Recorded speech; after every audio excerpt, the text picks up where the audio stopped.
हमारे चैनल को सब्सक्राइब करें और बेल आइकन दबाएं।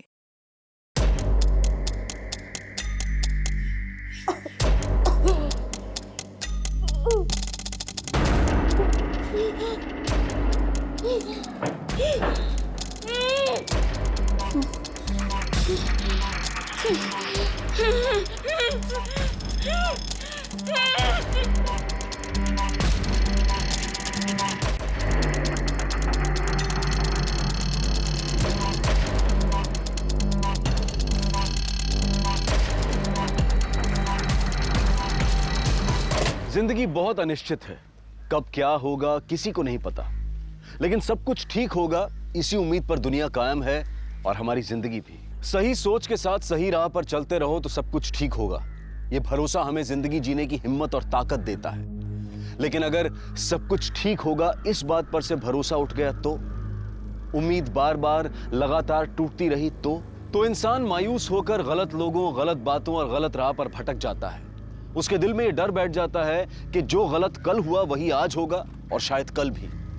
और इसी डर को अपने सीने से लगाए वो जिंदगी जीने लगता है और नतीजा तबाही, बर्बादी। अतीत में चाहे कितना भी बुरा क्यों ना हुआ हो, लेकिन भविष्य में सब कुछ अच्छा होगा इसी उम्मीद के साथ जीना ही जिंदगी है। अगर ये आशा, ये उम्मीद इंसान ने छोड़ दी तो उसका क्या नतीजा हो सकता है, ये हमारी आज की कहानी बताती है। एक ऐसा केस जिसने पुलिस को बौखला दिया, एक ऐसी कहानी जिसे देखकर आप भी चौंक जाएंगे।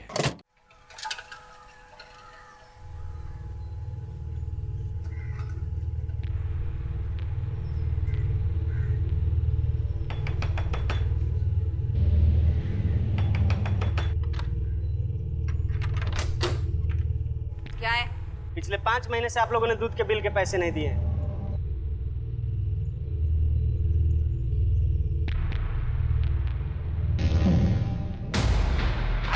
अरे दरवाजा खोलो। अजय, अजय, माँ जी कहाँ? अरे ये कोई तरीका थोड़ी, हटिए। अरे माँ जी को बुलाइए, पैसा दीजिए। मैं को बुलाइए। आपका पैसा मिल जाएगा, आप बाहर चलिए। अरे 5 महीना हो गया, अभी तक पैसा नहीं मिला। पैसा चाहिए, पैसा चाहिए, पैसा चाहिए। अरे एक मिनट, अरे बबीता, अरे माँ, पैसा दो मेरा। ए, क्या कर रहा है? हाँ? क्या कर रहा है? कितने पैसे तेरे? हाँ, बोल। 5 महीने का 6,000 रुपए। पकड़, निकल यहाँ से। उठा पैसे। कल से मैं इधर दूध देने नहीं आऊंगा। चल भाग। छोड़ूंगा नहीं मैं किसी को। हे भगवान। बिल देने में क्या दिक्कत है तुम्हें? इतने से पैसे के लिए सब? ये सब मतलब मैंने क्या किया? आज देख, शुक्रवार का दिन है और शुक्रवार के दिन लक्ष्मी घर से बाहर नहीं जानी चाहिए, और ये हमेशा शुक्रवार को क्यों आता है?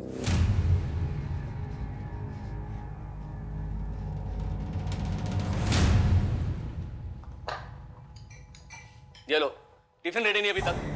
पता नहीं घर में करते क्या है लोग। मैं भी काम ही कर रही हूँ, तुम्हारी तरह यहाँ वहाँ घूमती नहीं रहती। काम है मेरा वो। टिफिन दे रही हो या जाऊं? नौकरानी नहीं हूँ तुम्हारी, तमीज से बात करो। तभी से बात करने की औकात है तुम्हारी? तुम्हारी है? हाँ, बस सारी धौंस माँ और बहन पर दिखाओ, है ना? बीवी के सामने इतनी अकड़ दिखाई होती ना तो भागती नहीं वो। अच्छा, तो तुमने कौन सा संभाला अपने पति को? बढ़िया नसीहत देने वाली। भैया भैया, अरे दीदी, आप दोनों चुप हो जाइए। मैं आ गया हूँ, मैं टिफिन पैक कर देता हूँ। और हो सके तो समझाओ माँ को। रोज झगड़ा करते थे किसी न किसी के साथ। परेशान हो गया हूँ मैं, और ये सब ऐसे ही चलता रहा ना तो पागल खाने भेजना पड़ेगा उनको। मैं नहीं बात करती किसी से। कि पकड़ो अपना टिफिन और जाओ।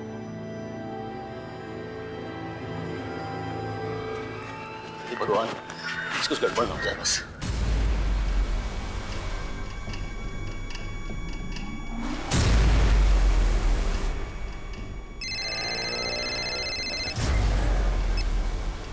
हेलो, हाँ मैं आज बात करता हूँ जुगल से। हाँ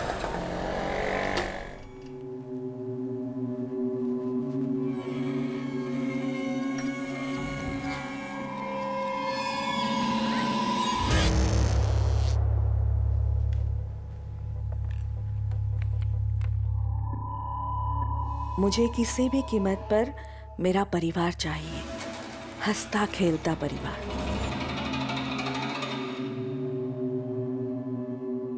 माँ, ये क्या लिखती रहती हो आप?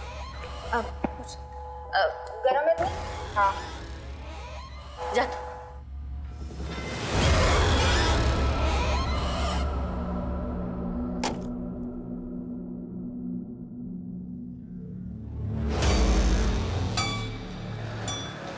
भगवान रक्षा करना, कहीं कोई एक्सीडेंट ना हो जाए आज। चल भाई।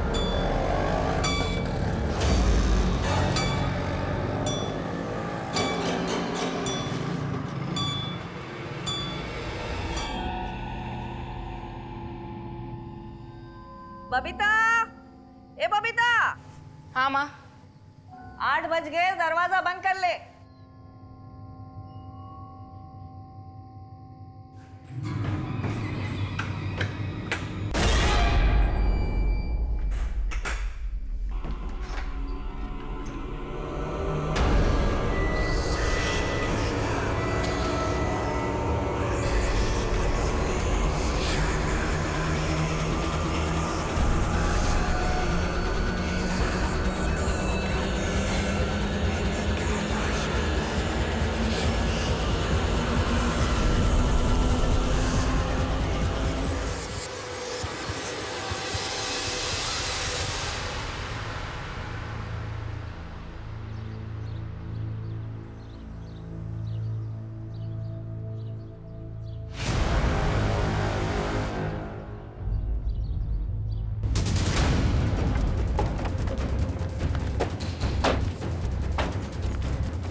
बॉडी की पोजीशन अजीब है।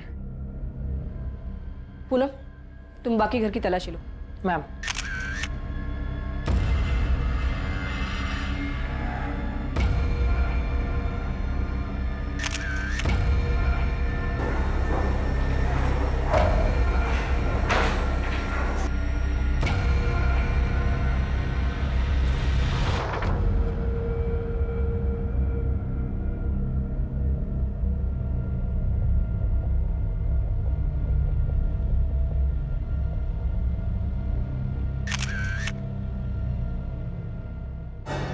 बॉडी के हाथ पे खरोचों के निशान है और सर के पीछे चोट भी है। मैम, दरवाजे पे काफी कुंडिया है, लेकिन खिड़की खुली है। इसका मतलब है कोई भी आ जा सकता। इस कमरे की खिड़की खुली हुई क्यों थी? जुगल भैया अक्सर देर से आते हैं तो उनके लिए खिड़की खुली रखनी पड़ती थी। माँ की वजह से शाम 8 बजे घर के सारे दरवाजे बंद हो जाते हैं। इस उम्र में उन्हें डर लगता है कि कहीं कोई आकर उन्हें कुछ करना दे। किस किस को पता था कि जुगल रात को खिड़की से आना जाना करता है? मैं और माँ के सिवाय राजेंद्र को पता था। राजेंद्र हमारे घर के और बाहर के सारे काम करता है और सुबह सबसे पहले उसने ही जुगल भैया को देखा था।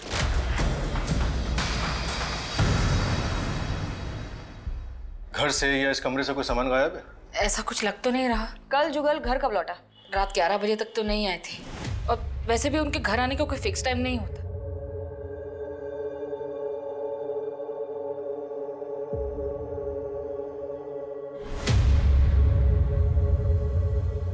नहीं, आप किसी भी चीज को हाथ मत लगाइए। आशुतोष, बॉडी को पोस्टमार्टम के लिए भेज दो और ये खाने और शराब के सैंपल्स को फॉरेंसिक लैब में। और जुगल के पॉकेट में जो मोबाइल मिला है उसके सारे कॉल रिकॉर्ड्स निकालो।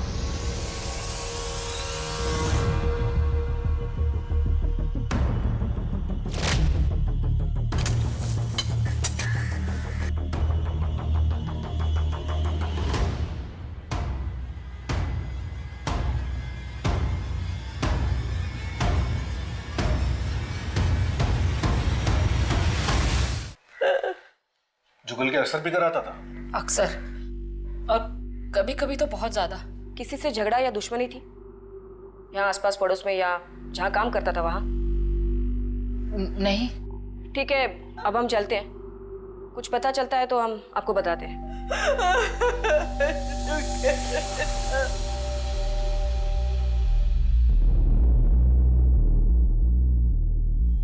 पूनम, विजय, तुम दोनों यहाँ गार्डन और आसपास में देखो, कहीं कोई सुराग या निशान है क्या? बॉडी घसीटने का कोई निशान मिल रहा है क्या, वो भी देखो। Yes ma'am. आशुतोष, पहले हमें ये पता करना है कि जुगल के घर आने से पहले उसके साथ क्या क्या हुआ। मतलब वो कहाँ से आ रहा था, क्या बताया उसकी बहन ने, कहाँ काम करता था वो? रीजन टेलीकॉम में काम करता था। हम वही चलते हैं।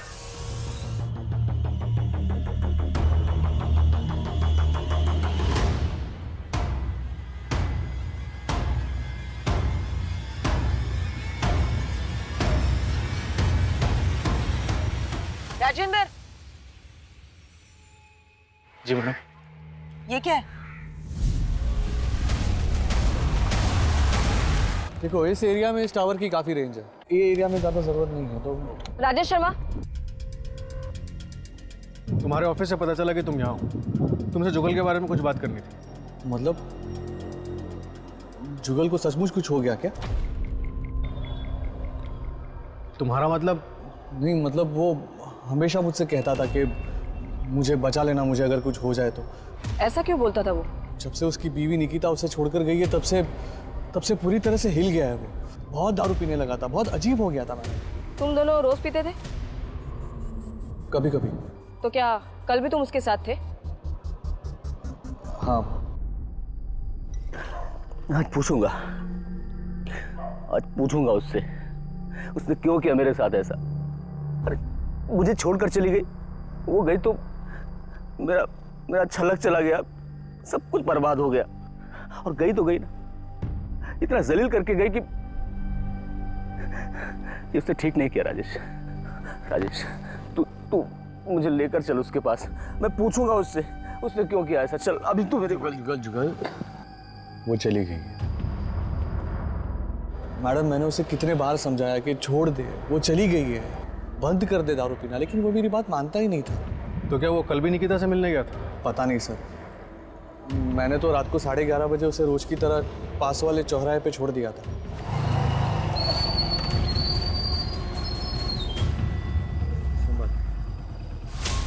जुगल,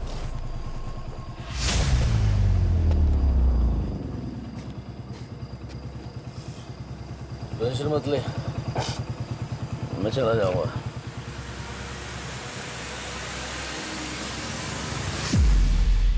और वो किस जिल्लत की बात कर रहा था? वो भी एक अजीब कहानी है मैडम, उसके बारे में मेरे से बेहतर उसके घर वाले ही बता पाएंगे।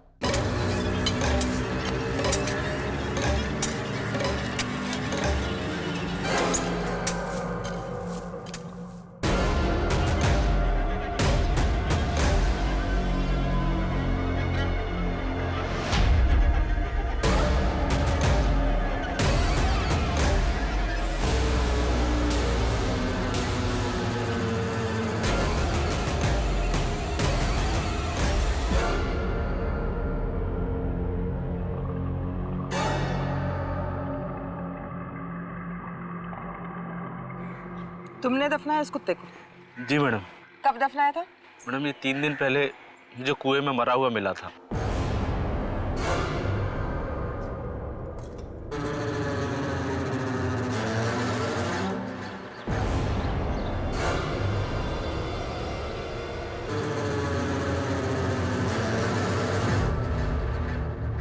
चलो दिखाओ ये कुआं कहाँ है।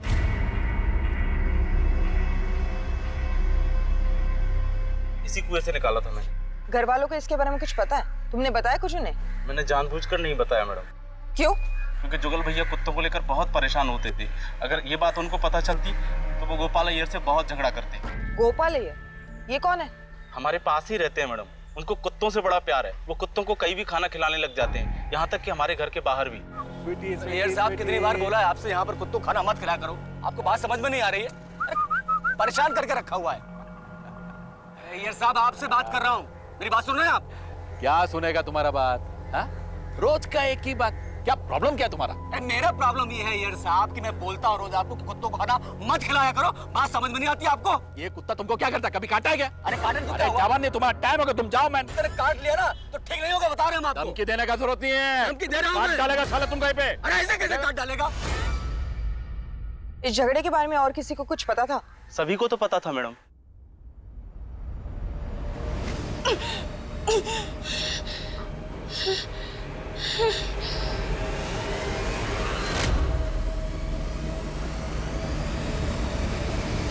निकिता जुगल भैया की बीवी थी।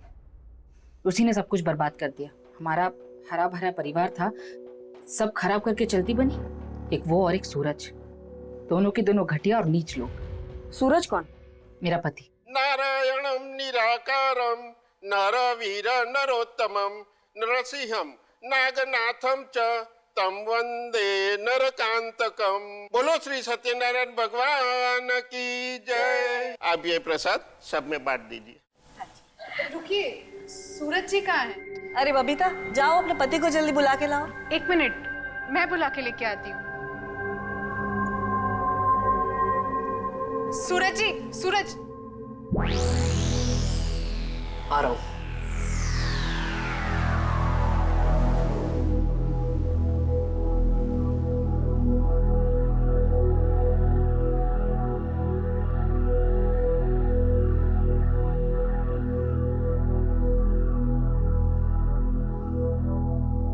अरे भाई जल्दी आ जाओ, सब वेट कर रहे हैं। आ रहे हैं।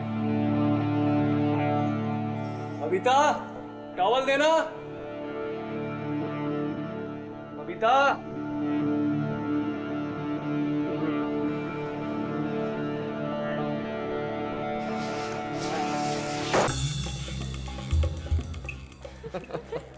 सूरज, ये क्या कर रहे हो? अरे प्यार आ रहा है तुम पे आज। छोड़ो, कोई देख लेगा। अरे यहाँ कौन देखेगा? इतनी दूर खड़ी, उधर आना।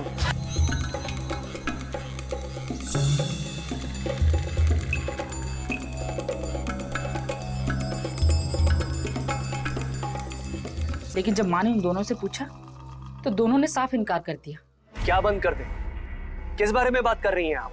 मेरी तो कुछ समझ में नहीं आ रहा है। झूठ, तुम दोनों झूठ बोल रहे हो। मैंने खुद देखा और सुना तुम दोनों को बात करते हुए। बबीता, मैं बात कर रही हूँ ना। आप भी क्यों बात कर रही हैं? हमारी इज्जत का तो ख्याल करिए।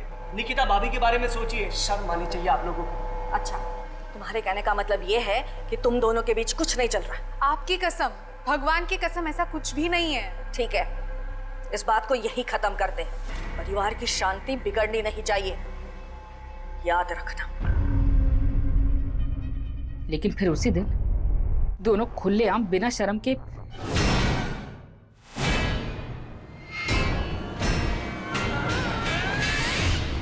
सूरज! सूरज! क्या तुमने अपने पति को ढूंढने की कोशिश नहीं की? नहीं, मैंने सूरज को डिवोर्स दे दिया था। तो सूरज उस घर में घर जमाई बन के रह रहा था? हाँ, उन दिनों सूरज का काम घाटे में चल रहा था, इसीलिए कुछ दिनों के लिए हम माँ के यहाँ शिफ्ट हो गए थे। सूरज ने मुझसे कहा था कि उसे जल्दी एक बड़ा ऑर्डर मिल जाएगा और फिर हम अपने घर में शिफ्ट हो जाएंगे। फिर उसके बाद आपकी तरह जुगल ने भी निकिता को डिवोर्स दे दिया? नहीं, उसने मना कर दिया था।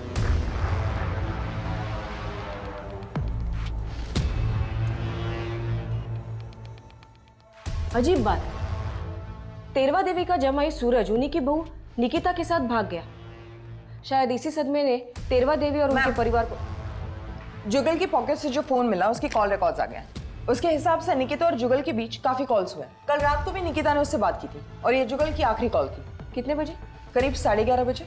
मैडम, जुगल के दोस्त राकेश ने भी ये बताया था कि तकरीबन इसी टाइम के आसपास उसने जुगल को चौराहे पे ड्रॉप किया था। हो सकता है कल रात जुगल अपनी बीवी निकिता से मिलने गया हो और उसे मौत का सामना करना पड़ा हो, क्योंकि ये बात हम जानते हैं कि जुगल ने डिवोर्स देने से मना कर दिया था, इसलिए सूरज और निकिता ने मिलके जुगल को मार दिया हो। पूनम, जुगल मिश्रा के घर के कंपाउंड में उसकी बॉडी घसीटने के निशान मिले? नहीं मैम, लेकिन एक अजीब बात सामने आई है। उनके घर के नौकर राजेंद्र को एक कुत्ते की लाश मिली जो उसने दफनाई।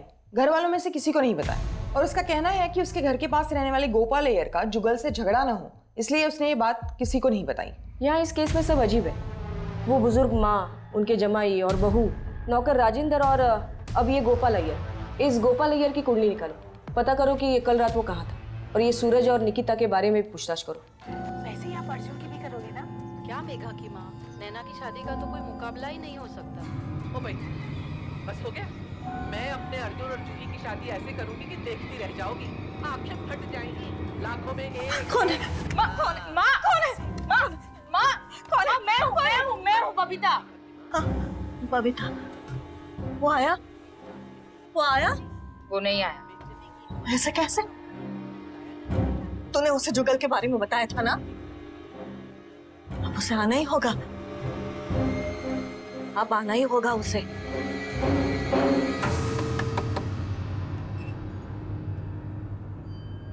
परसों रात को आपने जुगल को फोन क्यों किया था? माफी मांगने के लिए। अच्छा, परसों रात आप कहाँ थी? यही घर पे ही थी। इस बात का कोई गवाह?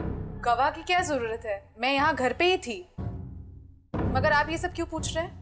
कल सुबह जुगल के कमरे से उसकी लाश मिली, तो इससे आपको कोई दुख नहीं पहुंचा? जो होता है अच्छे के लिए होता है। अब सूरज के साथ शादी करने के लिए आप आजाद जो हो। आजाद? सूरज ने तो कब से अपनी आजादी चुन ली है। मतलब? हमारे बीच में अब कुछ भी नहीं है। तो अब सूरज कहाँ है? मुझे नहीं मालूम। जुगल मिश्रा को जानते थे? वो दरिंदा, मेरे को तो उसका नाम भी नहीं सुनना। परसों सुबह आपकी उसके साथ लड़ाई हुई थी। हाँ, वो तो रोज होती है, कौन सी नई बात है।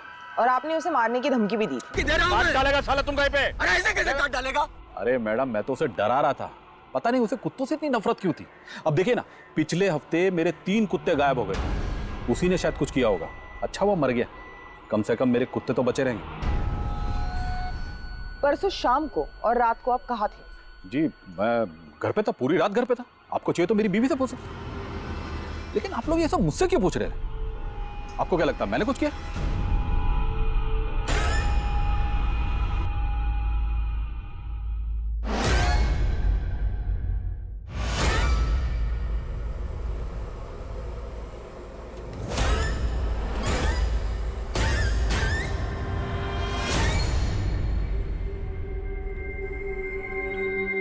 कैसा बना है? ठीक है। अरे ठीक है या अच्छा है? अच्छा है माँ। धीरज, अगर कुछ कम है तो बता दे, मैं और डाल देती हूँ। नहीं नहीं, बराबर है एकदम।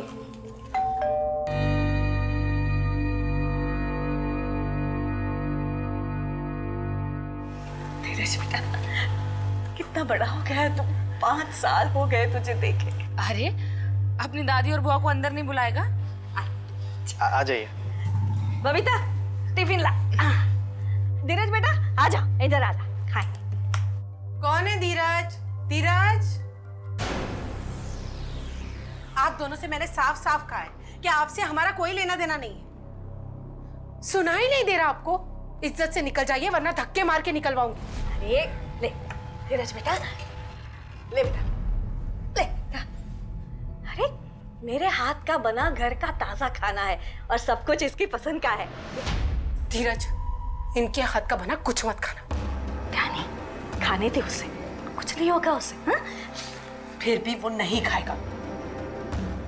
बबीता खाइए, खा खा, ताकि उसको पता चले कि इसमें मैंने जहर नहीं डाला है।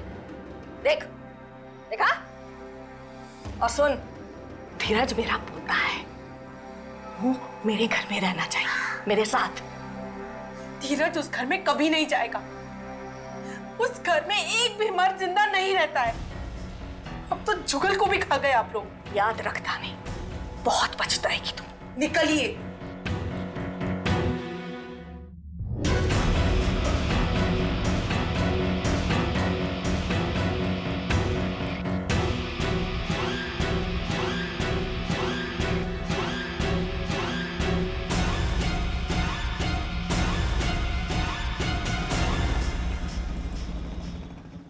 अरे साहब, लेकिन क्या कहाँ लेकर जा रहे हैं आप मुझे?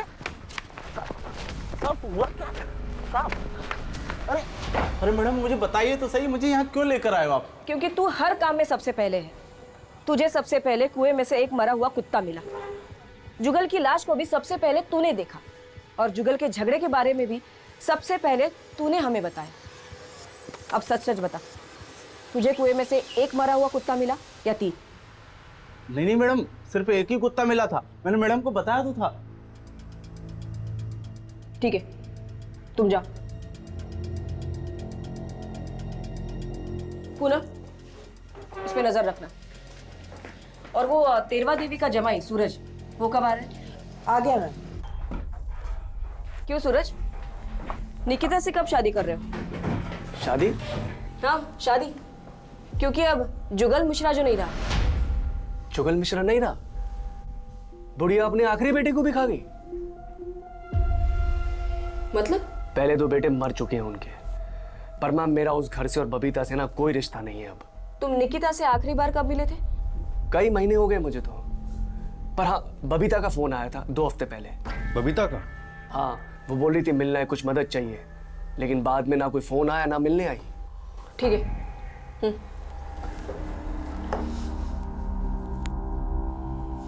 बबीता ने इसे फोन क्यों किया होगा?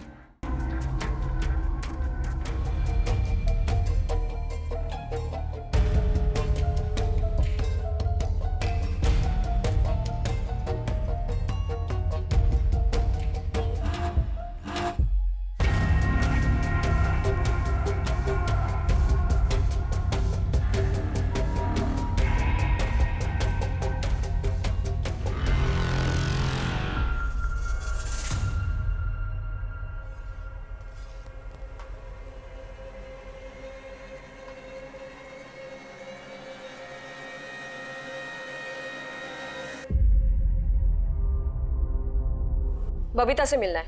वो तो घर पर नहीं है। कहाँ चली गई वो? मंदिर गई है, वो देर से लौटेगी। आपने बताया नहीं कि जुगल के और 2 भाई भी थे? जुगल की मौत के बाद हमने काफी लोगों से पूछताछ की। सबका यही कहना है कि इस घर के मर्द जिंदा नहीं बचते। ऐसा क्यों? पता नहीं है, हमारे ये घर के मर्दों को क्या हो जाता, कोई रहना ही नहीं चाहता इस घर में। मेरा बड़ा बेटा युवराज 14 साल की उम्र में ही बीमारी की वजह से मर गया, और दूसरा बेटा गिरिजेश, उसका एक्सीडेंट हो गया।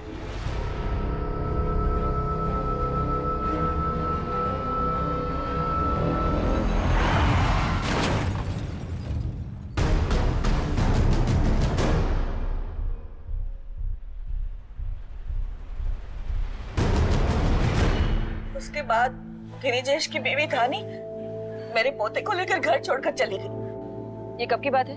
8 साल पहले की बात है। बबीता जैसे घर आए उन्हें कहिएगा कि हमें कांटेक्ट करें। और आपका नौकर राजेंद्र कहीं नहीं दिख रहा। गया होगा इधर उधर कहीं, मुझे नहीं पता।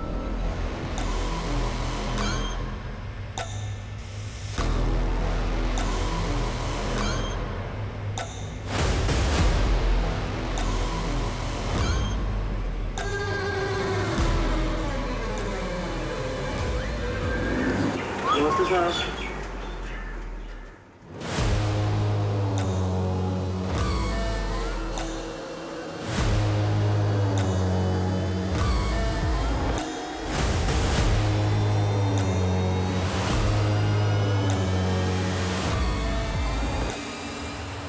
आशुतोष, तेरवा देवी के पोते धीरज के बारे में पता करो। तेरवा देवी चाहती थी कि उनका पोता धीरज वापस घर लौटे। शायद इसी बात में जुगल की मौत का राज छिपा हो। और मैडम, ये गिरिजेश की मौत क्या वाकई में एक एक्सीडेंट थी या फिर इसमें भी कुछ और था? आशुतोष, ये 8 साल पहले की बात है। मान लिया जाए कि गिरिजेश की मौत एक एक्सीडेंट से हुई हो और इसी बात का तेरवा देवी को सदमा पहुंचा हो और वो वहमी बन गई हो। मैं खुद एक माँ हूँ और बच्चे खोने का गम मैं समझ सकती हूँ, लेकिन ऐसा भी हो सकता है कि तेरवा देवी के वहम के हिसाब से वो चाहती हूँ कि उनका तीसरा बेटा भी मर जाए लेकिन पोता बचे, और इसकी वजह से उनकी घर की खुशहाली वापस लौटे। और साथ ही हम तेरवा देवी की बेटी बबीता, दामाद सूरज, बहू निकिता, पड़ोसी गोपाल अय्यर और नौकर राजेंद्र को नजरअंदाज नहीं कर सकते। 35 वर्षीय जुगल तेरवा देवी का बचा हुआ इकलौता बेटा, लेकिन अब वो भी मर चुका था। लेकिन पुलिस का यह शक कि जुगल की हत्या हुई है काफी ठोस था, और शक के दायरे में जुगल की पत्नी निकिता, जुगल की बहन बबीता कुमारी और बबीता का पति सूरज थे। क्या इनके अलावा कोई और भी था जो जुगल की जान ले सकता था? और इस हत्या की वजह क्या थी? जुगल एक नशेबाज, हारा हुआ इंसान था, उसे मारकर किसी को क्या मिलने वाला था? पुलिस कोशिश कर रही थी लेकिन उन्हें कोई रास्ता नजर नहीं आ रहा था, और उसी वक्त पुलिस के पास एक ऐसी खबर आई जिसकी वजह से ये केस उल्टी दिशा में घूम गया। और थोड़ा विजय से कहना मैडम, मैं धीरज मिश्रा हूँ, तेरवा देवी मिश्रा का पोता। कल शाम से मेरी दादी और बुआ गायब है, उनका फोन भी बंद आ रहा है। दादी और बुआ घर पे नहीं है? नहीं, वो कल शाम को निकले थे, अभी तक वापस नहीं आए। लेकिन मुझे तो आज घर आने कहा था उन्होंने। कल शाम को उनके जाने के बाद अगर वो वापस घर नहीं लौटे तो तुमने हमें आके क्यों नहीं बताया? और आखिरी बार कब और कहाँ देखा था उनको? मैडम, कल शाम को उन्हें कहीं बाहर जाना था तो उनके लिए ऑटो मैं ही लेकर आया था।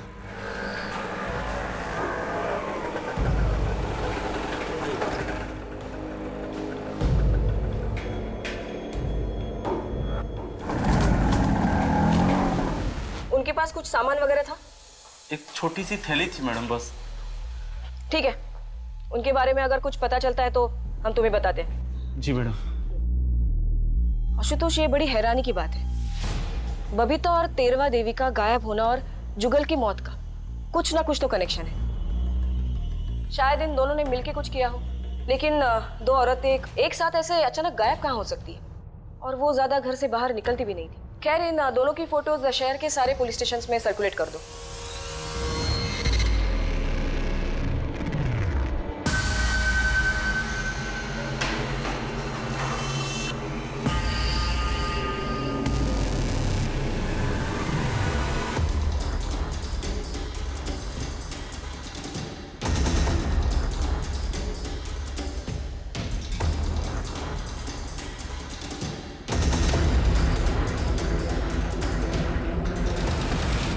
बबीता कुमारी और तेरवा देवी का गायब होना एक पहेली थी।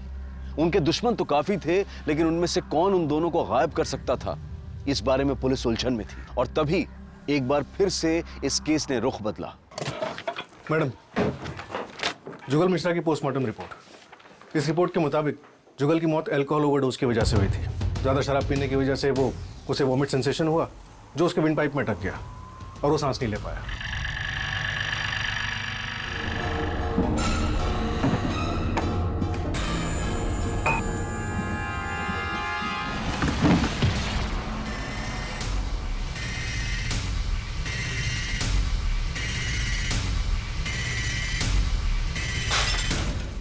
इसके अलावा जुगल की बॉडी में शराब छुड़ाने की दवाई के ट्रेसेस भी मिले।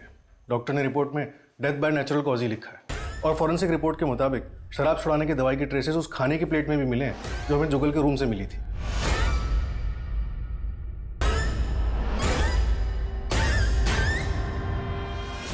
लेकिन अब सवाल ये उठता है कि अगर जुगल की हत्या नहीं हुई थी तो तेरवा देवी और बबीता भागे क्यों? इन दोनों के भागने के पीछे जरूर कोई कारण होगा, या फिर ये भी हो सकता है कि इन दोनों के साथ भी कोई हादसा हुआ हो। मैम, बबीता और तेरवा के फोन रिकॉर्ड्स में कुछ खास हाथ नहीं लगा, लेकिन बबीता की राजेश शर्मा के साथ अक्सर फोन पे बातें होती थी। राजेश शर्मा? कौन, वो जुगल का दोस्त? उसका फोन लग नहीं रहा, इसलिए उसका फोन ट्रैक करने के लिए बोल दिया है। ठीक है, तुम राजेश शर्मा को ट्रैक करो, तब तक हम एक बार फिर से तेरवा देवी के घर चलते हैं। शायद वो घर वापस लौटी है। ये घर देख रहे हो तुम लोग? ये घर भी मेरा है, कुछ टाइम में मेरे ही नाम पे हो जाएगा। अरे पैसे बहुत है, टेंशन नहीं है कुछ भी। अपना जो भी हिसाब है ना वो ले दे के खत्म कर देंगे, उसके बाद भाई भाई बैठेंगे, पार्टी करेंगे आराम से। क्या बोलते हो?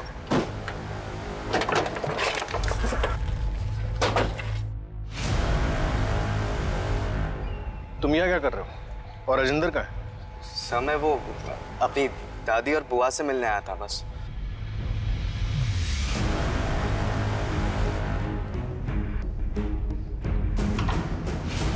ये राजेश शर्मा का ही घर है ना? हम राजेश का है? पता नहीं मैडम, उससे हमने कहीं बाहर जाते हुए देखा वहाँ।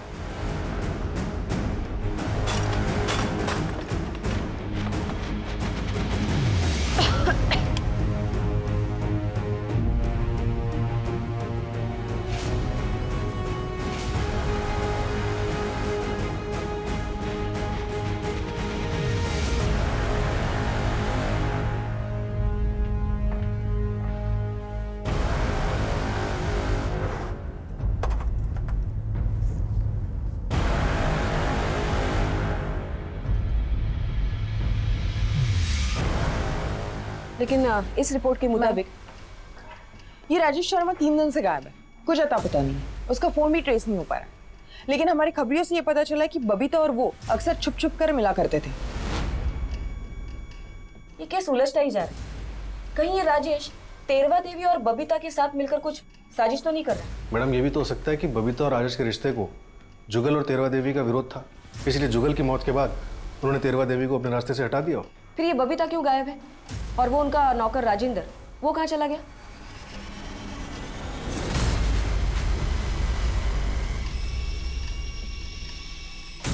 तेरवा देवी की इस डायरी में बहुत कुछ लिखा हुआ है। पुलिस के सामने एक जबरदस्त पहेली थी, तेरवा देवी की वो डायरी जिसमें उसने अपने दुश्मनों के नाम लिखे थे। लेकिन पुलिस ने उन सब से बात की थी और पुलिस को किसी के भी खिलाफ कोई ठोस सबूत नहीं मिला था। उस डायरी में लिखी हुई बातें सच थी या फिर एक बुजुर्ग औरत के असंतुलित दिमाग की कल्पनाएं? क्या यह डायरी पुलिस को अपनी मंजिल तक ले जाने वाली थी, या फिर यह डायरी उन्हें गुमराह करने वाली थी? अगर कभी मुझे कुछ हो जाए तो उसके जिम्मेदार ये लोग होंगे। वो दूध वाले नील ने मुझे धक्का दिया और मेरे सर पे चोट लगी, और उसने मुझे जान से मारने की धमकी भी दी। मैंने तो अपना पैसा मांगा था मैडम, लेकिन बुढ़िया ने मुझ पे ही डंडे से हमला कर दिया। मैं खुद को बचाने के लिए उसे हल्का धक्का मारा था। फिर तूने क्या किया? बदला लेने के चक्कर में सबकी जान ले ली? नहीं नहीं मैडम, मैंने किसी को कुछ नहीं किया। सूरज और निकिता दोनों बहुत झूठे हैं। उन्होंने मेरे सामने झूठ पे झूठ बोला। उन्हें अपनी गलती की सजा मिलनी ही चाहिए। सर मैं सच बोल रहा हूँ, मैंने कुछ नहीं किया है। सर हमारा एक दूसरे से कोई लेना देना नहीं है। उस परिवार में कोई जिए या मरे, उससे हमें क्या फायदा। मैं जो कुछ भी हुआ है उसे भुलाने की कोशिश कर रही हूँ। ये गोपाल अय्यर मेरे जुगल के साथ बहुत झगड़ा करता है। तो मैंने जुगल को सिर्फ धमकाया था। तेरवा देवी और उसकी फैमिली से मेरी कोई दुश्मनी नहीं है। वैसे भी वो औरत थोड़ी पागल थी। आपको यकीन नहीं होता ना, बाहर वो लड़का आकर बैठा ना, आप उससे पूछिए कितना बेइज्जत करके उसको निकाला था घर से। उसने मेरे को सामने आकर बताया। उसको भी कुत्तों से बहुत प्यार है। अभी पिछले 2 हफ्तों से मेरे साथ वो कुत्तों को खाना खिलाता है। जुगल की तबीयत खराब होने के बावजूद और मेरे मना करने के बाद भी हितेन ने जुगल को दारू लाके दी। मैं छोड़ूंगी नहीं उसे। अरे एक ही बेटा बच्चा है मेरा। उसे दारू नहीं दिला। माँ जी बोलती थी कि मैं जुगल भैया की जान के पीछे पड़ा हूँ। अब जुगल भैया के ही कहने पे मैं उनके ही पैसों से उनके लिए शराब ला के देता था। अब उनकी तबीयत खराब थी तो उसमें मेरी क्या गलती? अच्छा, और कुत्तों से बहुत प्यार है तुझे? हाँ। सिर्फ 2 हफ्तों से प्यार है? नहीं मैडम, ऐसा नहीं है। कुत्तों से तो बचपन से प्यार करते हैं। एक गांव में पाला हुआ भी है। ठीक है, जब तक हम नहीं कहते शहर से बाहर जाना मत। आशुतोष, हमें इस पे भी नजर रखनी होगी। धीरज के आने के बाद ही हमारे घर में सुख और शांति लौटेगी, मगर ध्यानी चाहती है हम सब मर जाए। धीरज का इस्तेमाल करके हम सबको पहले ही मार डालेगी वो। ढेर सारे पैसे, आलीशान मकान, यही तो चाहती थी तुम। अब ना तेरवा देवी बीच में आएगी और ना ही बबीता। मैडम ऐसी कोई बात नहीं है, मुझे उस घर से एक कौड़ी भी नहीं चाहिए। ये ड्रामा बंद करो। और आपको चाहिए हो या ना हो, हमारे इंफॉर्मेशन के मुताबिक धीरज महलों के सपने जरूर देखता था। अरे काका चुका दूंगा ना आपका बिल, दे दो अभी। हाँ हाँ जानता हूँ, बहुत बड़ा आदमी है तू, बहुत बड़ा घर है तेरा, तू चाहे तो सबको खरीद सकता है। अरे जाओ यहाँ से, कुछ भी नहीं मिलेगा। मैडम अगर हमें पैसे और आलिशान मकान ही चाहिए होता तो मेरे पति के मरने के बाद मैं वो घर छोड़कर नहीं आती। वो घर शापित है, वहां एक भी मर्द जिंदा नहीं रहता, और अगर मेरा बेटा धीरज वहां रहता तो वो भी मर जाता। धीरज, मैंने तुझे मना किया था ना, बोला था ना इन लोगों से दूर रहना। आशुतोष, बबीता के बारे में भी लिखा है इस डायरी में। तेरवा देवी को बबीता के लक्षण ठीक नहीं लग रहे थे। देर से आती थी, जबान लड़ाती थी। मैम, शहर के बाहर वाले जंगल से खबर आई है।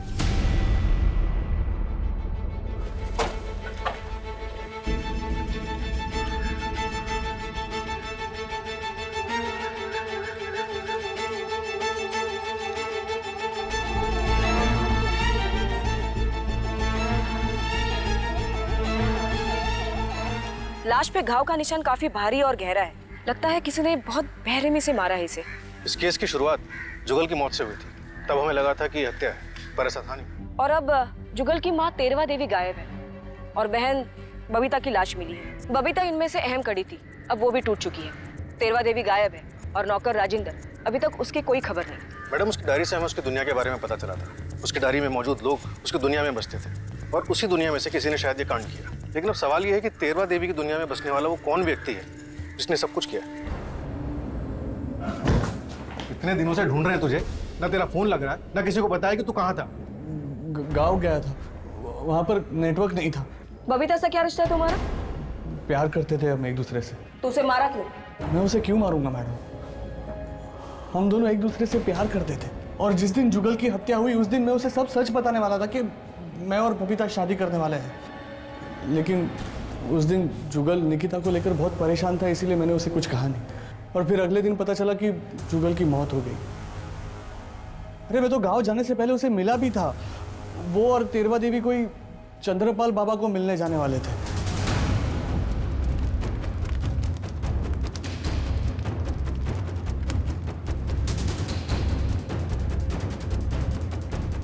चंद्रपाल, ये बबीता और ये तेरवा देवी, क्या ये दो औरतें तुमसे मिलने आई थी? हाँ आई थी। इन्हें अपना पोता वापस चाहिए था। ये बता रही थी कि इनके परिवार पर शाप का छाया है। उसी से मुक्ति के लिए उन्होंने अनुष्ठान किया और वापस चली गई।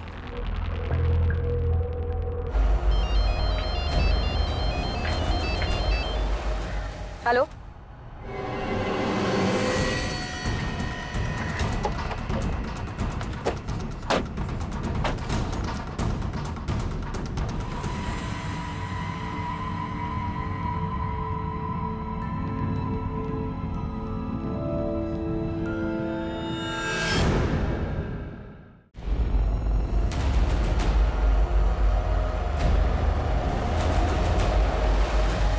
हमें आप लोगों के सीनियर से बात करनी है। हमने कुछ नहीं किया। आप लोग पुलिस स्टेशन। मैम, आपकी टीम हमें जबरदस्ती लेकर आई है। किस लिए?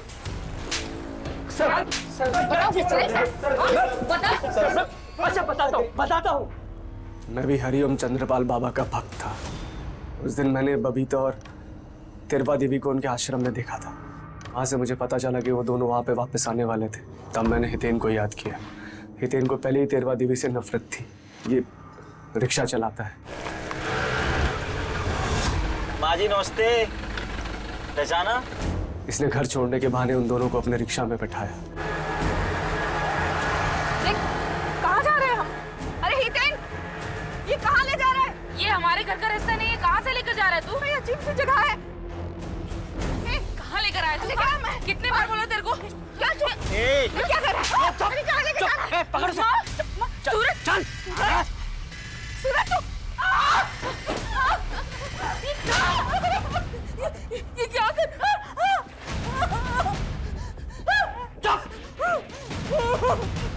चल।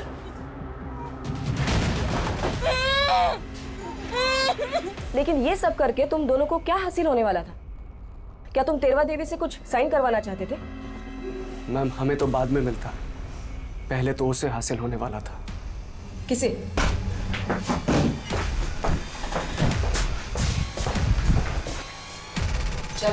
अरे पर मैडम बताइए तो सही, क्या हुआ? Madam please. सूरज और मैं अलग हो चुके थे, लेकिन जुगल की मौत के बाद मेरे दिमाग में एक प्लान आया था, तो मैंने सूरज को अपने पास बुलाया। सूरज, जुगल अब रास्ते से हट चुका है और ध्यानी तो अभी हवेली में वापस आएगी नहीं और ना धीरज को आने देगी। इसका मतलब समझते हो? अरे जुगल ने मुझे अब तक डिवोर्स नहीं दिया है। इसका मतलब मैं अभी भी मिश्रा खानदान की बहू हूँ और उस हवेली पे मेरा भी हक है। मगर बबीता और बुढ़िया, उसका क्या? और इसलिए तुमने बबीता को इतनी बेरहमी से मारा?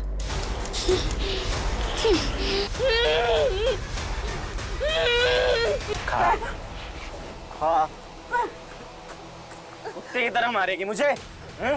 नौकरी से निकालेगी मुझे? खा खा खा खाओ खाओ खाओ खाओ।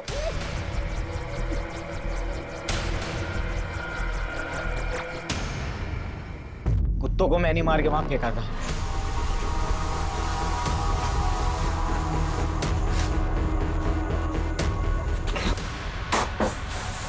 सोचा था बुढ़िया को डराता रहूंगा। निकिता मैडम के ही कहने पे जुगल भैया को मैं रोज ज्यादा दारू लाके देता था। मैंने पता किया था कि राजेंद्र गांव गया है, तो बुढ़िया की लाश को कुएं में फेंकने गया था।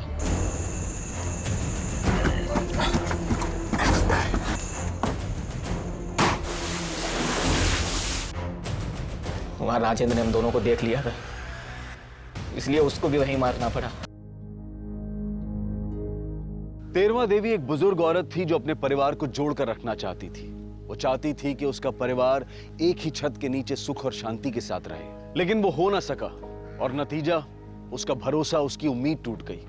जिंदगी के इस अनिश्चित पहलू ने तेरवा देवी को इस कदर तितर बितर कर दिया कि वो तंत्र मंत्र और तांत्रिक की झूठी बातों पर भरोसा करने लगी। उसका विश्वास ऐसी बातों पर बैठ गया जहां पर सिर्फ फरेब और मक्कारी थी, और था तेरवा देवी के बचे खुचे कुटुंब का अंत। तेरवा देवी अकेली थी, उम्र ढल गई थी, कमजोर थी, और राजेंद्र, निकिता और सूरज ने इस बात का फायदा उठाया। कठिन समय में तेरवा देवी कमजोर पड़ गई और अपनी जिंदगी से हाथ धो बैठी। कठिन समय हर किसी की जिंदगी में आता है और इसी कठिन समय में सबसे ज्यादा शक्ति की जरूरत होती है। हम ये प्रार्थना करते हैं, उम्मीद करते हैं कि ये शक्ति हम सबको मिले। अब मैं अनूप सोनी आपसे विदा लेता हूं। फिर मुलाकात होगी क्राइम पेट्रोल सतर्क के ब्लैक हेडलाइंस अध्याय में एक और नए केस के साथ। और याद रखें, क्राइम और आपके बीच में सिर्फ इतना फर्क है कि आप कितने सतर्क हैं। सतर्क रहें, सुरक्षित रहें। जय Hind. For more updates, subscribe to our channel, click the show links and enjoy watching the videos.